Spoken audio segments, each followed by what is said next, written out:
The Wonderful Wizard of Oz by L. Frank Baum. Chapter 8. The Deadly Poppy Field.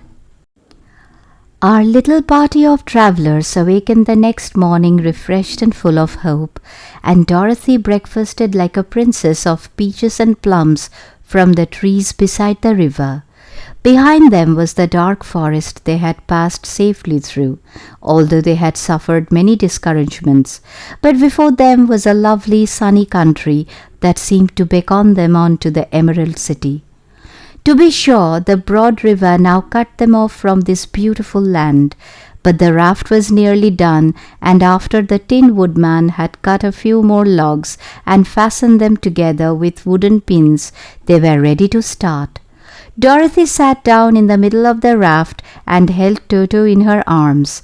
When the Cowardly Lion stepped upon the raft, it tipped badly, for he was big and heavy, but the Scarecrow and the Tin Woodman stood upon the other end to steady it, and they had long poles in their hands to push the raft through the water.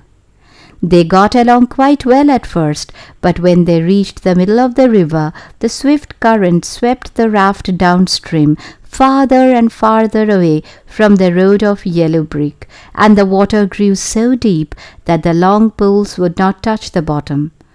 "This is bad," said the Tin Woodman, "for if we cannot get to the land, we shall be carried into the country of the Wicked Witch of the West, and she will enchant us and make us her slaves." "And then I should get no brains," said the Scarecrow. "And I should get no courage," said the Cowardly Lion.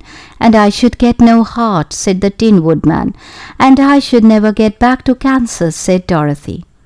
"We must certainly get to the Emerald City if we can," the Scarecrow continued, and he pushed so hard on his long pole that it stuck fast in the mud at the bottom of the river. Then, before he could pull it out again or let go, the raft was swept away, and the poor Scarecrow left clinging to the pole in the middle of the river. "Goodbye," he called after them, and they were very sorry to leave him. Indeed, the Tin Woodman began to cry, but fortunately remembered that he might rust, and so dried his tears on Dorothy's apron. Of course, this was a bad thing for the Scarecrow. "I am now worse off than when I first met Dorothy," he thought. "Then I was stuck on a pole in a cornfield, where I could make believe scare the crows at any rate. But surely there is no use for a Scarecrow stuck on a pole in the middle of a river. I'm afraid I shall never have any brains after all." Down the stream the raft floated, and the poor Scarecrow was left far behind. Then the Lion said, "Something must be done to save us. I think I can swim to the shore and pull the raft after me, if you will only hold fast to the tip of my tail." So he sprang into the water, and the Tin Woodman caught fast hold of his tail. Then the Lion began to swim with all his might toward the shore. It was hard work, although he was so big, but by and by they were drawn out of the current, and then Dorothy took the Tin Woodman's long pole and helped push the raft to the land. They were all tired out when they reached the shore at last and stepped off upon the pretty green grass, and they also knew that the stream had carried them a long way past the road of yellow brick that led to the Emerald City. "What shall we do now?" asked the Tin Woodman as the Lion lay down on the grass to let the sun dry him. "We must get back to the road in some way," said Dorothy. "The best plan will be to walk along the river bank until we come to the road again," remarked the Lion. So when they were rested, Dorothy picked up her basket, and they started along the grassy bank to the road from which the river had carried them. It was a lovely country with plenty of flowers and fruit trees and sunshine to cheer them, and had they not felt so sorry for the poor Scarecrow, they could have been very happy. They walked along as fast as they could, Dorothy only stopping once to pick a beautiful flower, and after a time the Tin Woodman cried out, "Look!" Then they all looked at the river and saw the Scarecrow perched upon his pole in the middle of the water, looking very lonely and sad. "What can we do to save him?" asked Dorothy. The Lion and the Woodman both shook their heads, for they did not know. So they sat down upon the bank and gazed wistfully at the Scarecrow until a stork flew by, who upon seeing them stopped to rest at the water's edge. "Who are you and where are you going?" asked the stork. "I am Dorothy," answered the girl, "and these are my friends, the Tin Woodman and the Cowardly Lion, and we are going to the Emerald City." "This isn't the road," said the stork as she twisted her long neck and looked sharply at the queer party. "I know it," returned Dorothy, "but we have lost the Scarecrow and are wondering how we shall get him again." "Where is he?" asked the stork. "Over there in the river," answered the little girl. "If he wasn't so big and heavy, I would get him for you," remarked the stork. "He isn't heavy a bit," said Dorothy eagerly, "for he is stuffed with straw, and if you will bring him back to us, we shall thank you ever and ever so much." "Well, I'll try," said the stork, "but if I find he is too heavy to carry, I shall have to drop him in the river again." So the big bird flew into the air and over the water till she came to where the Scarecrow was perched upon his pole. Then the stork with her great claws grabbed the Scarecrow by the arm and carried him up into the air and back to the bank where Dorothy and the lion and the Tin Woodman and Toto were sitting.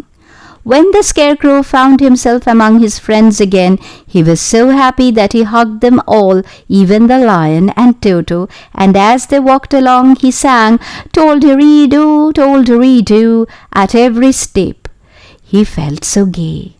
"I was afraid I should have to stay in the river forever," he said, "but the kind stork saved me, and if I ever get any brains I shall find the stork again and do her some kindness in return." "That's all right," said the stork, who was flying along beside them. "I always like to help anyone in trouble. But I must go now, for my babies are waiting in the nest for me. I hope you will find the Emerald City and that Oz will help you." "Thank you," replied Dorothy, and then the kind stork flew into the air and was soon out of sight. They walked along listening to the singing of the brightly colored birds and looking at the lovely flowers which now became so thick that the ground was carpeted with them. There were big yellow and white and blue and purple blossoms, besides great clusters of scarlet poppies which were so brilliant in color they almost dazzled Dorothy's eyes. "Aren't they beautiful?" the girl asked as she breathed in the spicy scent of the bright flowers. "I suppose so," answered the Scarecrow. "When I have brains I shall probably like them better. If I only had a heart I should love them," added the Tin Woodman. "I always did like flowers," said the lion. "They oft seem so helpless and frail, but there are none in the forest so bright as these." They now came upon more and more of the big scarlet poppies and fewer of the other flowers, and soon they found themselves in the midst of a great meadow of poppies.